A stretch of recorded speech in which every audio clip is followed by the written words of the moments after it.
Russia மேல Ukraine America கிட்ட இருந்து வாங்கின அட்டாக்கம்ஸ்ன்ற ஏவுகணையை பிரைன்சிக் அப்படின்ற ஒரு மாகாணத்துல வந்து நேற்றுக்கு தாக்குதல் நடத்தியிருக்கிறாங்க.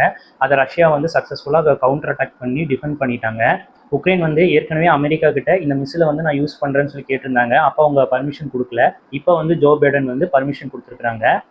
இந்த வகையில ரஷ்யா வந்து தன்னோட அணு ஆயுத கொள்கையில வந்து மாற்றம் ஏற்படுத்தியிருக்காங்க. அது புட்டின் வந்து இப்போ சைன் பண்ணியிருக்கிறாங்க. எந்த ஒரு அணு ஆயுதம் வச்சிருக்கிற நாடு இன்னொரு நாட்டுக்கிட்ட தன்னோட ஆயுதத்தை கொடுத்து அந்த ஆயுதம் மூலியமா ரஷ்யா வந்து தாக்குதல் படுத்தினாங்கன்னா அதை ஜாயிண்ட் அட்டாக் தான் கன்சிடர் பண்ணுவோம். நாங்க ரிப்ளே வந்துட்டு நீ அணு ஆயுதத்துக்கு மூலியமா கூடயும் தரலாம்னு சொல்லி இந்த கொள்கை வந்து வடிவமைச்சிருக்கிறாங்க. இருந்தாலும் இறுதி முடிவு வந்து புட்டின் கிட்ட தான் இருக்கு. அணு ஆயுதம் யூஸ் பண்ணலாமா வேண்டாமான்றது. நேட்டோன்ற அமைப்பில் யூகே, யூஎஸ்ஏ, கனடா, பிரான்ஸ் போன்ற நாடுகள் வந்து இருக்கிறாங்க. அதோட நோக்கம் என்னன்னா கண்ட்ரியோட ஃப்ரீடமும் சேஃப்டியும். 2022 வந்து உக்ரைன் வந்து அதில் ஜாயின் பண்ணுற விருப்பம் தெரிவிச்சிருந்தாங்க. ரஷ்யா வந்து அதை எகென்ஸ்ட் பண்ணிட்டு அப்பையிலேருந்து